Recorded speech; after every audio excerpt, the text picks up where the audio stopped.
Hello guys, good morning. कैसे हैं आप सब? आज मैं आपको ह्यूमन रेस्पिरेटरी सिस्टम पढ़ाऊंगी। अगर आपको वीडियो पसंद आए तो शेयर, लाइक एंड सब्सक्राइब ज़रूर करना।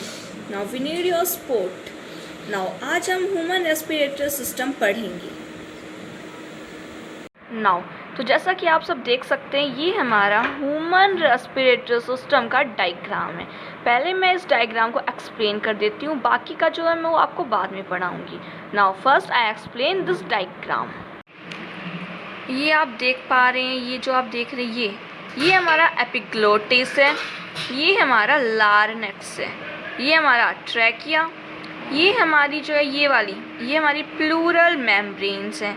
ये जो आपको बैग लाइक स्ट्रक्चर दिख रहा है लास्ट में, ये हमारी एल्वियोलाई है। ये हमारा जो इसके अंदर प्लूरल मेम्ब्रेन थी ना, उसके अंदर जो फ्लूइड फिल होता है ना, वो हमारा प्लूरल फ्लूइड होता है। और ये जो आप देख पा रही हैं, जो हमारी एल्वियोलाई है, इससे पहले ये जो एक डंडा टाइप स्ट्रक्चर आपको दिख रहा है ना, ये हमारी ब्रोंचियोली है। अब हमारी जो लंग्स होती है उनके बीच में हमारा हार्ट होता है। हार्ट के नीचे ये जो देख रहे हैं डायफ्राम है हमारा, और ये जो आप स्ट्रक्चर देख रहे हैं लंग्स के बाद, ये हमारा कट एंड ऑफ रिब्स है। ये हमारी लंग्स हैं। और ये जो आप स्ट्रक्चर देख रही है, जो हमारा ट्रैक ये दो पार्ट्स में डिवाइड हो रखा है, एक लेफ्ट एक राइट, और उसके अंदर जो है आप ये पाइप लाइक स्ट्रक्चर देख रही है, जो रिंग लाइक स्ट्रक्चर है, ये हमारा ब्रोंचस है। नाउ आई एक्सप्लेन यू कि रेस्पिरेटरी ऑर्गन्स और रेस्पिरेटरी सिस्टम में होता क्या है, किस ऑर्गेनिज्म के पास कौन सा रेस्पिरेटरी ऑर्गन होता है। गाइस, जैसा कि मैंने आपको बोला था, as you have read early, जो ऑक्सीजन होती है ना, यूटिलाइज्ड की जाती है ऑर्गेनिजम्स के द्वारा इनडायरेक्ट ब्रेक डाउन करने के लिए न्यूट्रिएंट्स मॉलिक्यूल का, लाइक ग्लूकोज। जो हमारी बॉडी के अंदर ये जो हमारे पास न्यूट्रिएंट्स होते हैं, ग्लूकोज हो गया, स्टार्च, कोई न्यूट्रिएंट्स, अदर कितने सारे न्यूट्रिएंट्स होते हैं, उन सब के यूटिलाइज के लिए हमें ऑक्सीजन की ज़रूरत होती है। और ऑक्सीजन हमारी बॉडी में कहाँ से जाती है? By the help of respiration. अगर हम रेस्पायर नहीं करेंगे, ब्रीथ नहीं करेंगे, तो हमारे अंदर ऑक्सीजन नहीं जाएगी। और अगर हमारी बॉडी के अंदर ऑक्सीजन नहीं जाएगी, तो जो हमारे न्यूट्रिएंट्स हैं उनका ब्रेक डाउन नहीं होगा। और उनका ब्रेक डाउन नहीं होगा हमारी बॉडी के अंदर, तो हमें एनर्जी कैसे मिलेगी? और जो एनर्जी होती है ना, वो हमें एटीपी की फॉर्म में मिलती है। नाउ रेस्पिरेशन को पढ़ने से पहले मैं आपको रेस्पिरेशन होता क्या है वो बताऊंगी, इसके अंदर कौन सी गैसेस का एक्सचेंज होता है मैं वो बताऊंगी, और रेस्पिरेटरी ऑर्गन्स किस ऑर्गेनाइज्म के अंदर कौन से रेस्पिरेटरी ऑर्गेनाइज्म और कौन से रेस्पिरेटरी ऑर्गन्स होते हैं मैं आपको वो भी एक्सप्लेन करूंगी। नाउ सबसे पहले मैं आपको जो हमारा रेस्पिरेशन होता है उसकी डेफिनेशन बताती हूँ। The process of exchange of O2 from the atmosphere, यानी कि एक्सचेंज रेस्पिरेशन में क्या होता है? एक्सचेंज ऑफ गैसेस होता है। अब जो O2 होती है, O2 और CO2 का एक्सचेंज होता है रेस्पिरेशन के अंदर। अब O2 कहाँ से आती है हमारे पास? ऑक्सीजन एटमॉस्फेयर से आती है। और CO2 कहाँ से आती है? CO2 वो गैस होती है जो हमारी बॉडी के सेल न्यूट्रिएंट्स का ब्रेक डाउन करने के बाद with the help of oxygen जो गैस वो रिलीज़ करती हैं हमारी सेल्स, वो होती है हमारी CO2। नाउ अब मैं आपको डेफिनेशन से क्लियर करती हूँ। This the process of exchange of O2 from the atmosphere with CO2 produced by the cell is called breathing. और जो हमारी ब्रीथिंग होती है उसको ही कॉमनली नोन एज रेस्पिरेशन, उसको ही हमने रेस्पिरेशन बोला है। ठीक है बच्चों। नाउ अब है ना, आप एक काम कीजिए, अपना हैंड जो है ना अपनी चेस्ट पे रखिए और आप फील कर सकते हैं जो आपकी चेस्ट है मूविंग अप एंड डाउन। ये क्यों होता है? क्योंकि एक बार हम ब्रीथ को इनसाइड लेते हैं और एक बार हम ब्रीथ आउट करते हैं, एक बार हम सांस लेते हैं और एक बार हम सांस छोड़ते हैं। मैं आपको रेस्पिरेट organs and mechanism of breathing ये भी एक्सप्लेन करूँगी, लेकिन इसका टाइम आएगा तब। नाउ अब मैं आपको कुछ और बातें बताती हूँ इसके बारे में। गाइस, जैसा कि आपको पता है CO2 गैस हमारे लिए कितनी ज़्यादा हार्मफुल होती है। अगर हमारी बॉडी के अंदर रहती है तो हमें कितना सारा नुकसान हो सकता है, इससे आप लोग जानते हैं। इसलिए CO2 को हमारी बॉडी से बाहर निकालना ज़रूरी होता है। Now mechanism of breathing very among different group of animal depending mainly on their habitat and level of organisation. अब जो मैकेनिज़्म है हमारा ब्रीथिंग का, वो ऑर्गेनाइज़म में हर ऑर्गेनाइज़म का डिफरेंट होता है, क्योंकि एनिमल का हैबिटेट डिफरेंट होगा तो उनका मैकेनिज़्म ऑफ ब्रीथिंग डिफरेंट होगा। अब कोई ऑर्गेनिज्म वाटर में रहेगा तो उसका जो मैकेनिज्म ऑफ ब्रीथिंग है वो वाटर के हैबिटेट के अकॉर्डिंग होगा। कोई टेरेस्ट्राइल पे रहेगा या कोई मैराइन होगा, तो सबका जो मैकेनिज्म है respiratory mechanism, breathing of mechanism of breathing, सब ऑर्गेनिज्म का डिफरेंट होता है। ये किस पे डिपेंड करता है? उनके हैबिटेट पे, उनकी बॉडी का ऑर्गेनाइजेशन कैसा है। जैसे ह्यूमंस के पास तो लंग्स है, ये आपको दिख रहा है ये लंग्स, लेकिन कुछ ऑर्गेनिजम्स ऐसे होते हैं जिनके पास लंग्स नहीं होता, तो उनका जो रेस्पिरेशन होता है डिफ्यूज़न के थ्रू होता है by the help of skin. लेकिन ह्यूमंस में स्किन के थ्रू नहीं होता, ह्यूमंस में लंग्स के थ्रू होता है रेस्पिरेशन। नाउ अब मैं आपको बताती हूँ कि इसके अंदर होता क्या है। जो लोअर इनवर्टिब्रेट्स होते हैं लाइक स्पॉन्जेस, सिलियंट्रेट्स, प्लेटफॉर्म एक्सेट्रा, इनके अंदर जो exchange of O2 with CO2 किससे होता है? Bye simple diffusion. क्योंकि मल्टी सेलुलर ऑर्गेनिज्म है लेकिन थोड़े बहुत, मोस्टली ये यूनिसेलुलर ऑर्गेनिज्म के अंदर आते हैं। इनकी बॉडी का जो ऑर्गेनाइजेशन है वो इतना अच्छा वेल डेवलप नहीं होता, इसीलिए जो हमारे इनवर्टिब्रेट्स हैं लाइक स्पॉन्जेस, सिलियंट्रेट्स, प्लेटफॉर्म्स एक्सेट्रास, इनमें exchange of O2 with CO2 के साथ होता है by the simple diffusion over their entire body surface. इनके पूरी बॉडी पे से डिफ्यूज़न होता है। अब जैसे कि अर्थवॉर्म है, वो अपने क्यूटिकल्स इनका यूज़ करता है डिफ्यूज़न के लिए या फिर अपने रेस्पिरेशन के लिए। अब इंसेक्ट्स जो होते हैं ना, उनके पास एक नेटवर्क ऑफ ट्यूब्स होते हैं टू ट्रांसपोर्ट करने का एटमॉस्फेरिक एयर को अपनी बॉडी के अंदर, और अपनी बॉडी के अंदर से जो उनकी गैस निकलती है ना CO2, उसको बॉडी से बाहर निकालने का। तो क्या होता है, जो हमारे पास इंसेक्ट्स होते हैं उनके पास एक नेटवर्क ऑफ ट्यूब्स होता है। नाउ अब जो हमारी स्पेशल वेस्कुलाइज स्ट्रक्चर कॉल्ड गिल्स, जिसको हम गिल्स बोलते हैं, मोस्ट एक्वेटिक आर्थ्रोपोड्स उस गिल्स का यूज़ करते हैं किसके लिए? रेस्पिरेशंस के लिए। और जो मोलस्कास होते हैं, आर्थ्रोपोड्स एंड मोलस्का भी हमारे गिल्स का यूज़ करते हैं। ओके, अब जो हमारे लंग्स होते हैं वो होते क्या हैं? वो हमारे वेस्कुलाइज्ड बैग्स लाइक स्ट्रक्चर्स की होते हैं, यानी कि लंग्स एक बैग लाइक होता है। अभी आप देख पा रहे हैं लंग्स, ये हमारा बैग लाइक स्ट्रक्चर्स होता है, ठीक है। अब जो ह्यूमंस होते हैं, जो टेरेस्ट्राइल ऑर्गेनिज्म होते हैं, जो ज़मीन पे रहते हैं, वो लंग्स का यूज़ करते हैं अपने रेस्पिरेशन के लिए। अमंग वर्टिब्रेट्स, फिश, जो हमारी फ़िश होती हैं वो हमारी गिल्स का यूज़ करती हैं। जो हमारी रेप्टाइल्स हो गई, हमारी बर्ड्स हो गई, हमारी मैमल्स हो गई, वो हमारी लंग्स का यूज़ करते हैं। अब मैमल्स के अंदर तो ह्यूमंस भी आते हैं, तो ह्यूमंस भी लंग्स का यूज़ करते हैं रेस्पिरेशन के लिए।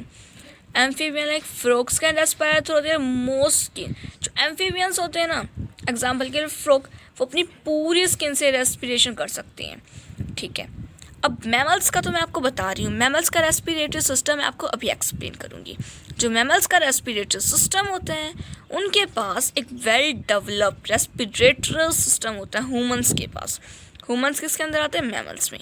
तो now I explain you human respiratory system by the help of this diagram के बारे में आपको पहले ही बता चुकी हूँ कि इसके पार्ट्स क्या क्या, इसके अंदर है क्या। अब मैं आपको इस डायग्राम की हेल्प से ह्यूमन रेस्पिरेटरी सिस्टम एक्सप्लेन करती हूँ। Humans have a pair of external nostrils opening out over the upper lips. हमारे पास एक पेयर होता है एक्सटर्नल नोस्ट्रल्स का, जो कि कहाँ पे हो, जिसकी ओपनिंग होती है जो हमारा अपर लिप्स होता है उसके ऊपर, यानी कि इसमें जो हमारा नोस्ट्रल है वो हमारा नाक है। एक्सटर्नल नोस्ट्रल यानी कि जो आप अपना नाक देख सकते हैं उसकी बात करें, कहाँ पे ओपनिंग होती है? हमारे अपर लिप्स के ऊपर। और वो कहाँ तक जाते हैं? Lead to nasal chamber through nasal passage. Nasal passage की हेल्प से वो हमारे नेसल चैम्बर के अंदर जाता है, वो मैं आपको एक्सप्लेन करूँगी। नाउ जो हमारा जो नेसल पैसेज है उसकी हेल्प से ये जो हमारा नोज़ है उसके बाद जो एयर है ना, वो हमारी नेसल चैम्बर के अंदर जाती है। नाउ जो हमारा नेसल चैम्बर है, मैंने आपको बताया जो नोस्ट्रल के एक्सटर्नल ओपनिंग थी, नेसल पैसेज की हेल्प से नेसल चैम्बर के अंदर ओपन होती थी।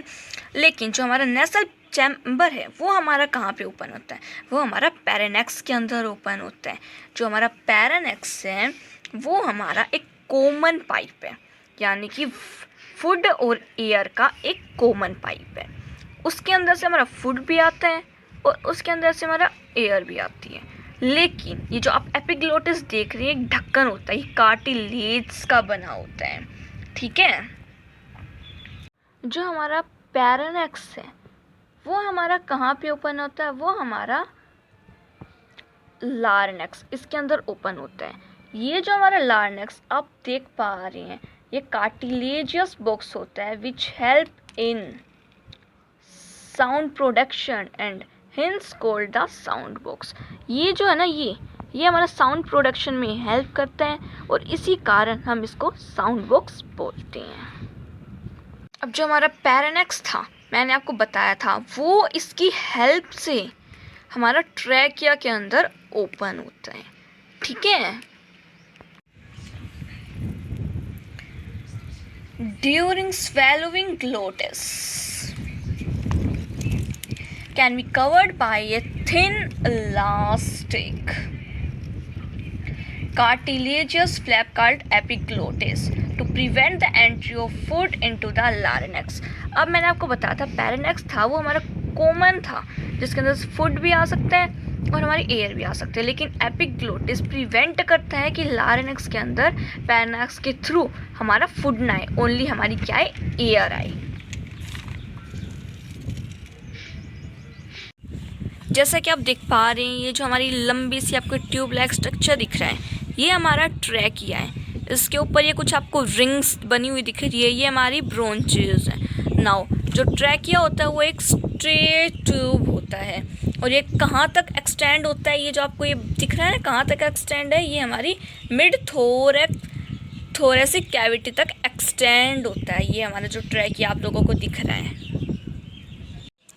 जैसे कि हमारा ना फिफ्थ हमारा जो है ना, ये है ना थोरस मिड थोरेसिक कैविटी तक ये हमारा एक्सटेंड होता है, लेकिन फिर ये फिफ्थ हमारी जो थोरैक्स वर्टिब्रा होती है ना, वहाँ पर आने के बाद ये हमारा लेफ़्ट और राइट दो पार्ट्स में डिवाइड हो जाता है। किसमें, लेफ़्ट एंड राइट प्राइमरी ब्रोंचेस में डिवाइड हो जाता है।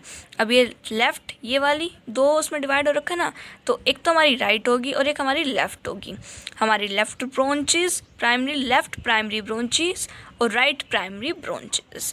अब जो फर्दर ये जो हमारी प्राइमरी ब्रोंचेस थी, ये फर्दर आगे डिवाइड करके सेकेंडरी एंड टर्शरी ब्रोंचेस देंगी हमें। अब ये जो हमारी सेकेंडरी और टर्शरी ब्रोंचेस देने के बाद ये हमारी ब्रोंचियोली फॉर्म करेंगी और ये जो ब्रोंचियोली हमारी टर्मिनल ब्रोंचियोली होंगी। आफ्टर दिस हमारा एल्वियोलाई का ये जो बैग लाइक स्ट्रक्चर दिख रहा है ना, इस टर्मिनल ब्रोंचियोली के बाद हमारा जो एल्वियोला का ये जो बैग है वो स्ट्रक्चर आपको देखने को मिलेगा।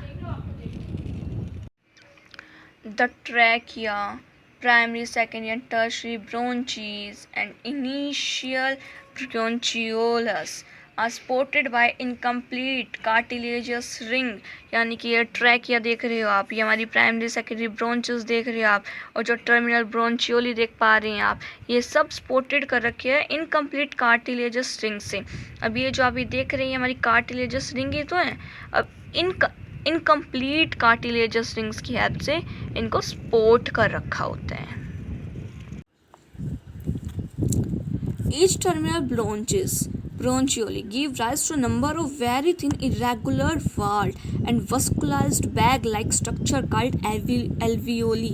अब ये जो हमारे पास आप ब्रोंचियोली देख रहे हैं, टर्मिनल ब्रोंचियोलीज ये देख रहे हैं, अब ये लास्ट में जाके हमें वस्कुलराइज्ड एक बैग लाइक स्ट्रक्चर फॉर्म करेगी। ये देख रहे हो आप बैग लाइक स्ट्रक्चर इसने फॉर्म कर रखा है, ये वाला इस टाइप के स्ट्रक्चर फॉर्म करेगी लास्ट में जब इनका टर्मिनल एंड होगा, और उनको हम क्या बोलते हैं, इन बैग लाइक स्ट्रक्चर को हम एल्वियोलाई बोलते हैं। ये हमारी लंग्स के अंदर होते हैं ना। आप देख सकते हैं जो लंग्स है इसके अंदर कितना नेटवर्क है, कितना ब्रांचिंग नेटवर्क है। ये आपको दिख रही है ब्रांच निकल रखी है, फिर से ब्रांच पे ब्रांच, कितना ब्रांचिंग नेटवर्क है आपको देख, ब्रांचिंग नेटवर्क्स है किसका, ब्रोंची का, ब्रोंचियोलस का एंड एल्वियोला का। ये सब इन सब का ब्रांचिंग नेटवर्क आपस में मिलके लंग्स बनाता है हमारी बॉडी के अंदर। We have 2 lungs which are covered by a double layer. मैंने बताया था हमारी बॉडी के अंदर 2 लंग्स होती हैं जो कि कवर्ड होती है किसके द्वारा, प्लूरल मेम्ब्रेन के द्वारा हमारी बॉडी के अंदर। ये जो प्लूरल मेम्ब्रेन है ये हमारी डबल लेयर होती है और इसके अंदर जो फ्लूइड होता है वो हमारा प्लूरल फ्लूइड होता है। It reduce fraction on the lung surface, और जो फ्लूइड होता है ना वो फ्रैक्शन को कम करता है। जो हमारी लंग्स के सरफेस के अंदर जो फ्रैक्शन होता है ना, ये जो फ्लूइड होता है वो उसके फ्रैक्शन को कम करता है। The outer pleural membrane is close contact with the thoracic cavity. जो आउटर जो हमारी ये मेम्ब्रेन होती है, प्लूरल मेम्ब्रेन जो मैंने आपको बताया था, ये हमारी डबल वाल होती है। जो आउटर होती है ना उसका कॉन्टैक्ट जो होता है ना वो हमारे थोरेसिक कैविटी से होता है, और जो इनर वाली होती है ना अंदर की, उसका कॉन्टैक्ट डायरेक्टली हमारी लंग्स से होता है। अब आप सबको पता है कि हमारा जो रेस्पिरेटरी सिस्टम होता है उसके अंदर एक कंडक्टिंग पार्ट भी होता है। तो सबसे पहले मैं आपको ये बता देती हूँ जो हमारी कंडक्टिंग पार्ट होती है ये क्या होता है। The part starting with the external nostrils up to the terminal bronchioles consisting the conducting part. जो हमारे एक्सटर्नल नोस्ट्रल की ओपनिंग थी वहाँ से लेके जो हमारी टर्मिनल ब्रोंचियोलिस थी, ब्रोंचियोली, वहाँ तक का जो एरिया होता है, जो पार्ट होता है जहाँ से एयर आती है, वो हमारा सब का सब कंडक्टिंग पार्ट होता है। Where the alveoli and their ducts from the respiratory or exchange part of the respiratory system। अब जो alveoli है और इसकी duct है ये हमारे respiratory system के अंदर आती है, क्योंकि यहाँ से exchange of gases take place होता है। जो conducting part था transport the atmospheric air to the alveoli, जो conducting part था ना उसके थ्रू हमारी एयर आती है और वो alveoli तक ट्रांसफ़र की जाती है by the help of conducting part। जैसा कि आप सबको पता है कंडक्टिंग जो हमारा कंडक्टिंग पार्ट होता है वो ट्रांसपोर्ट करता है एटमॉस्फेरिक एयर को टू द एल्वियोलाई में and clear it from foreign particles. जो एक्सेट्रा के पार्टिकल्स होते हैं ना गैस में, फालतू के पार्टिकल्स, उनको क्लियर अप करता है and humidify and also bring the air to body temperature. और जो एयर हमारी बॉडी के अंदर आती है तो उसका टेम्परेचर वो नहीं होता जो हमारी बॉडी को चाहिए होता है। जो कंडक्टिंग पार्ट है बॉडी का टेम्परेचर के अकॉर्डिंग जो हमारे बाहर से एयर आती है उसका टेम्परेचर मैनेज करता है। जैसा कि आपको पता है एक्सचेंज ऑफ एयर कहाँ पे होता है, हमारी एल्वियोलाई में। Exchanging part is the site, और जो एल्वियोलाई एक्सचेंजिंग पार्ट है, एक्सचेंजिंग पार्ट क्या होता है, is the site of actual diffusion of O2 and CO2 between blood and transport air. अभी एक्सचेंज करती है एल्वियोलाई के अंदर एयर का एक्सचेंज होता है और यहाँ से ही हमारे मतलब कि exchange part is the site of actual diffusion of O2 and CO2 between blood and atmospheric air. जो लंग्स हैं वो कहाँ पे सिचुएटेड होते हैं, in the thoracic chamber which is automatically an air tight chamber. The thoracic chamber is form dorsally by the vertebra column ventral by the sternum. जो sternum होता है ना उसके तो यहाँ पे जो आप देख पा रहे हो ट्रैकिया, इसके आगे हमारी एक स्टर्नम नाम की वो होती है, हमारी बोन होती है, और है ना आगे के साइड तो इससे अटैच होते हैं और पीछे के साइड जो होते हैं ना डोर्सली, ये हमारे थोरेक्स चैम्बर से attach. Thorax chamber form dorsally by the vertebra column, यानी कि पीछे से ये जो है ना ये हमारे वर्टिब्रा कोलम से अटैच होते हैं, और वेंट्री बाय द स्टर्नम से, लेटरी बाय द रिब्स और laterally by the ribs and on the lower side by the dome shape diaphragm. ये देख रहे हैं आप डाउनवर्ड की तरफ ये हमारे किससे, डायफ्राम से कनेक्टेड है, यानी कि डायफ्राम से डोम शेप डायग्राम से ज्वाइन हो रखे हैं। The anatomical setup of lungs in thorax is such that any change in the volume of the thoracic cavity will be reflected in the lungs cavity. Such an arrangement is essential for breathing as we cannot directly alter the pulmonary volume. अब मैं आपको रेस्पिरेशंस के कुछ step बताऊंगी जो कि रेस्पिरेशंस involve the following step, जिनको respiration involve करते हैं। लेकिन उसको बताने से पहले मैं आपको एक टॉपिक और क्लियर कराना चाहती हूँ जो कि आप समझ लें पहले, क्योंकि रेस्पिरेशन जिन स्टेप्स को इन्वॉल्व करता है उससे पहले आपको ये स्टेप सीखना ज़रूरी है।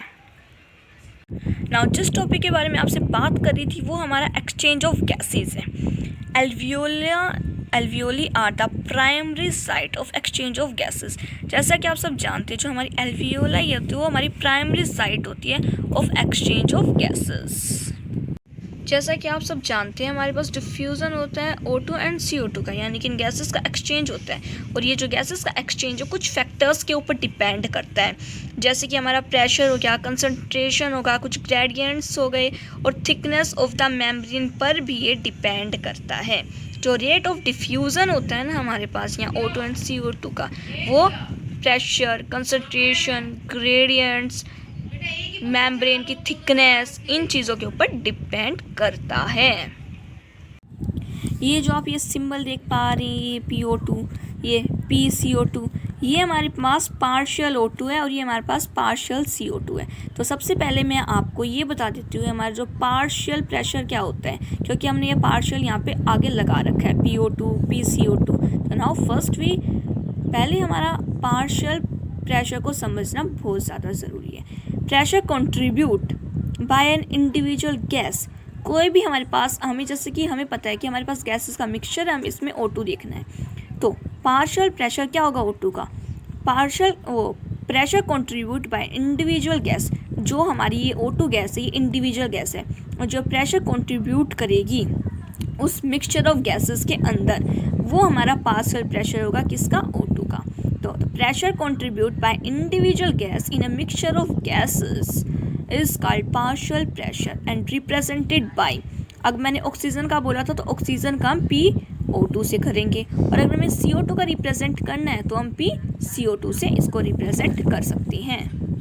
जो पार्शियल प्रेशर है ना हमारे पास गैसेस का, वो हमारी बॉडी के अंदर, जैसे O2 का है वो हमारे एटमॉस्फेयर में अलग होगा, एल्वियोलाई में अलग होगा, डीऑक्सीजनेटेड ब्लड में अलग होगा, और ऑक्सीजनेटेड ब्लड में, टिश्यूज़ में, इसमें अलग होगा। और जैसे कि मैंने आपको बताया हमारा CO2, इसका भी पार्शियल प्रेशर हमारी बॉडी के अंदर, एटमॉस्फेयर के अंदर हर जगह अलग अलग होगा। तो मैं आपको इस टेबल की हेल्प से बताऊंगी कि O2 एंड CO2 का जो पार्शियल प्रेशर है वो कितना रहता है और कहाँ पे रहता है। ठीक है, नाउ आई स्टार्ट दिस। जो पार्शियल प्रेशर होता है हमारा ऑक्सीजन का, वो हमारा एटमॉस्फेयर में 159 होता है, एल्वियोलाई में वो हमारा 104 होता है, और डीऑक्सीजनेटेड ब्लड में वो हमारा 40 होता है, और ऑक्सीजनेटेड ब्लड में जो पार्शियल प्रेशर होता है O2 गैस का, वो हमारा 95 होता है, और टिश्यूज़ के अंदर वो हमारा 40 होता है। और जो पार्शियल प्रेशर है CO2 का, वो हमारे एटमॉस्फेरिक एयर में 0.3 होता है, एल्वियोलाई में 40 होता है, डीऑक्सीजनेटेड ब्लड में 45 होता है, ऑक्सीजनेटेड ब्लड में 40 और टिश्यू में 45। क्योंकि आप देख सकते हैं जो टिश्यू है, टिश्यू में सबसे ज़्यादा हमें CO2 मिलेगी ना, क्योंकि वो रिलीज़ करते हैं CO2, ऑक्सीजन वो लेते हैं 40 ऑक्सीजन और CO2 हमारी 45। By the help of this table मुझे लगता है कि मैंने आपका ये जो आपका प्रेशर पार्शियल प्रेशर है, मैंने आपको इसको क्लियर किया होगा कि ये कहाँ पे कितना होता है।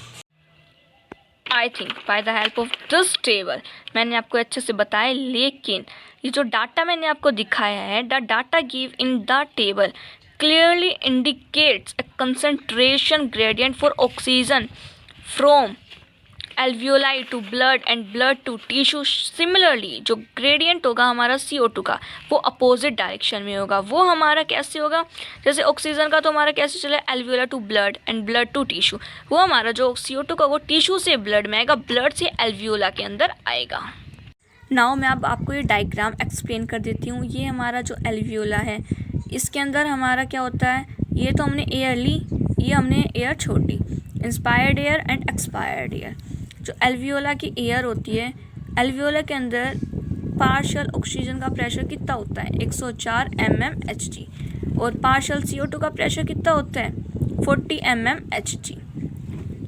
ओके, अब इसके अंदर क्या होता है, हमारी बॉडी के अंदर जो पल्मोनरी वेन होती है वो एल्वियोला से हमारी ऑक्सीजन को लेती हैं, उसको हार्ट में लेके जाती हैं बाय द सिस्टमैटिक आर्टरीज। अब ऑक्सीजन को हमारे लेके जाया जाता है ऑक्सीजनेटेड ब्लड की हेल्प से, जहाँ पे PO2 हमारा 95 है, PCO2 हमारा 40 है। अब इसको लेके जाया जाएगा टिश्यूज़ के पास। अब जो हमारे टिश्यूज़ है वो ऑक्सीजन को तो ले लेंगे, और जो हमारी कार्बन डाइऑक्साइड गैस है उसको रिलीज़ कर देंगे। और जो हमारी सिस्टमैटिक वेन्स होंगी वो डीऑक्सीजनेटेड ब्लड के साथ हमारी इस CO2 गैस को लेके जाएंगी हार्ट में। अब हार्ट में जाने के बाद जो पल्मोनरी आर्टरीज़ है उनकी हेल्प से जो हमारी CO2 है ये हमारी एल्वियोला तक जाएगी।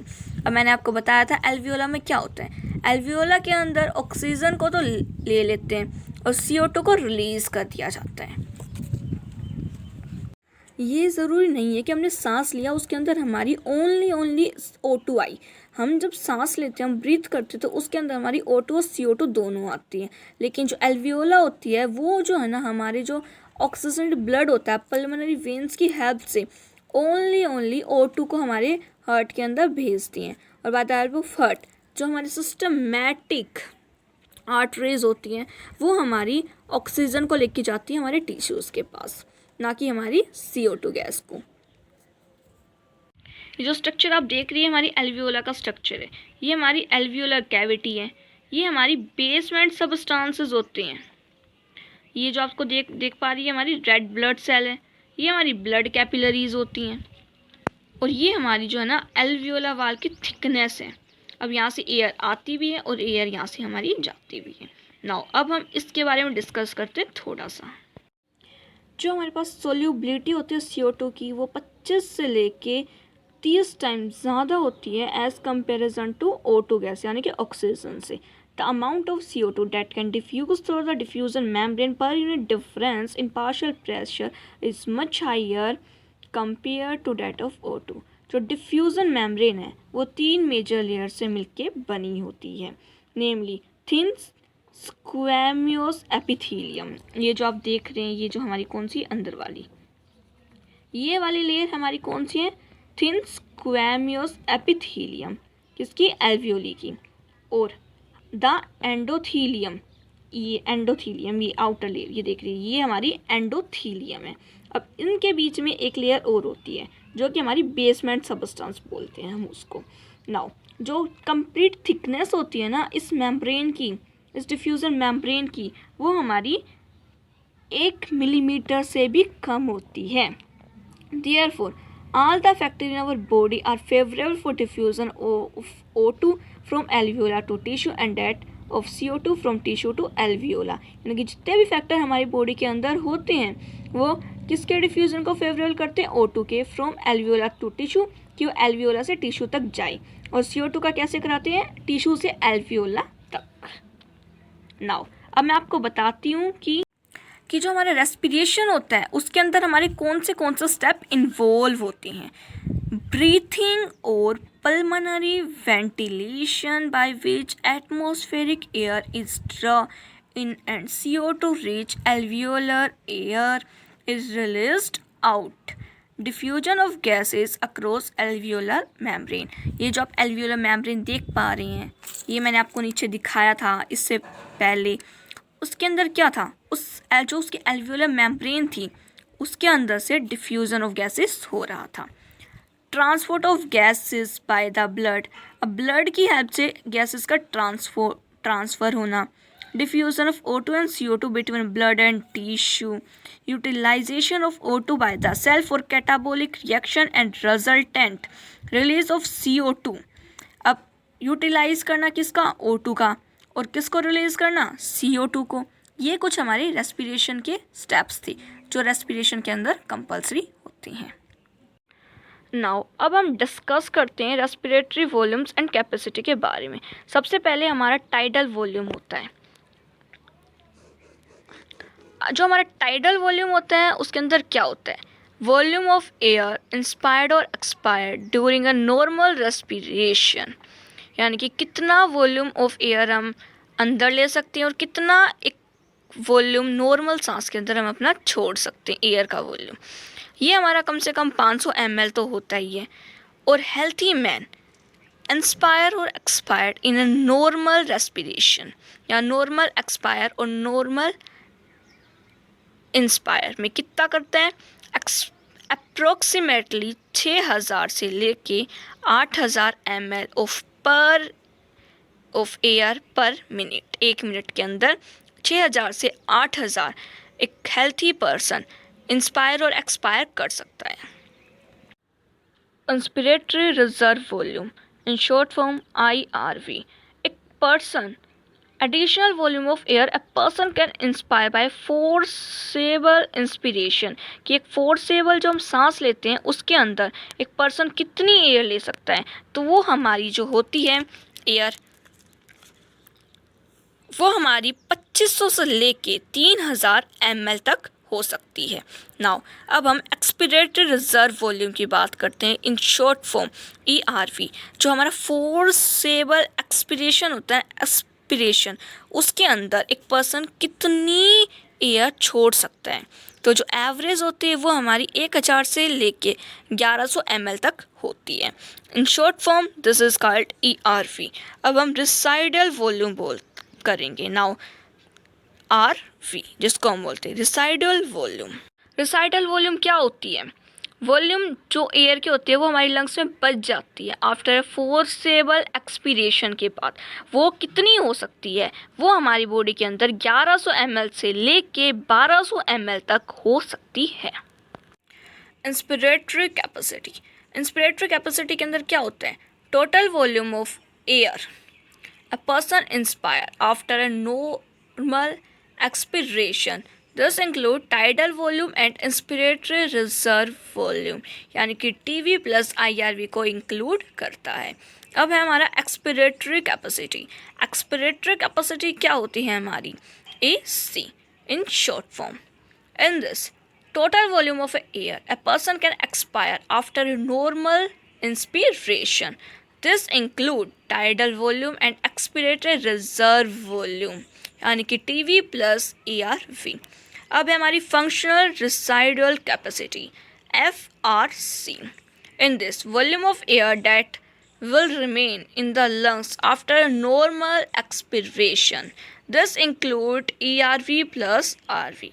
Now, vital capacity, यानी कि VC। The maximum volume of air a person can breathe in after a forcible expiration. This include ERV, TV, IRV, or the maximum volume of air a person can breathe out after a forced inspiration. अब हम करते हैं total lungs capacity. Total lungs capacity के अंदर RV, ERV, TV, IRV और vital capacity plus residual volume include होता है। The total volume of air accommodate in the lungs at the end of a forced inspiration, कि एक forcible सांस हम लेते हैं उसके बाद कितनी जो वॉल्यूम ऑफ एयर है वो हमारी लंग्स में होती है, कितनी लंग्स में जो वॉल्यूम एयर की वो हमारी लंग्स में जमा हो जाती है। Thank you guys. अगर वीडियो पसंद आए तो लाइक शेयर सब्सक्राइब करना ना भूलें।